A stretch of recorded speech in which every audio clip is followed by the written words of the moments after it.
ఒక విద్యార్థి తన గురువుని ఇలా అడిగాడు, ఏ మానసిక స్థితిలో నేను సత్యాన్ని వెతకాలి? గురువు అన్నాడు, మనస్సే లేదు, స్థితి ఎలా ఉంటుంది? సత్యమే లేదు, అయితే దాన్ని ఎలా వెతుకుతావు? విద్యార్థి ఆశ్చర్యపోయి అడిగాడు, అయితే ఎంతమంది రోజు మీ దగ్గరికి ఎందుకు వస్తున్నారు? గురువు చుట్టూ చూసి అన్నాడు, నేను ఎవరిని చూడటం లేదు. అయితే మీరు ఎవరికి బోధిస్తున్నారు అని అడిగాడు.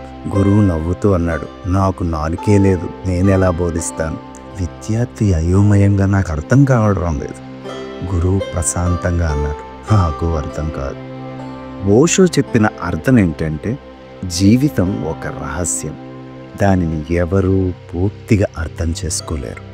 అర్థం చేసుకోవాలని ప్రయత్నించడమే తప్పు, అర్థం చేసుకోలేమని తెలుసుకోవడమే నిజమైన జ్ఞానం.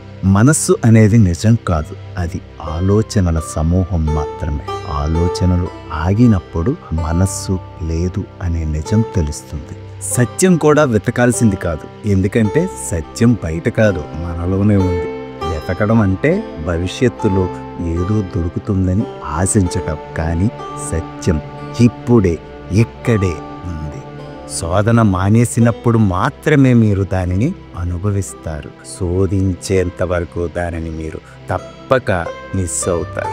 గురువు నాకు కూడా తెలియదు అన్నప్పుడు ఆయన అర్థం చేసుకోవడం కాదు, మానుకోవటం నేర్చుకో. జ్ఞానం కాదు, నిశ్శబ్దంగా ఉండాలి.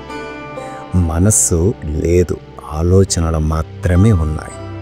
సత్యం వెతికే దారి కాదు, సత్యం వెతికే దారి కాదు, అది ఇప్పుడే ఉంది.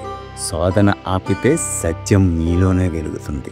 నిజమైన జ్ఞానం నాకు తెలియదు అని తెలుసుకోవడమే.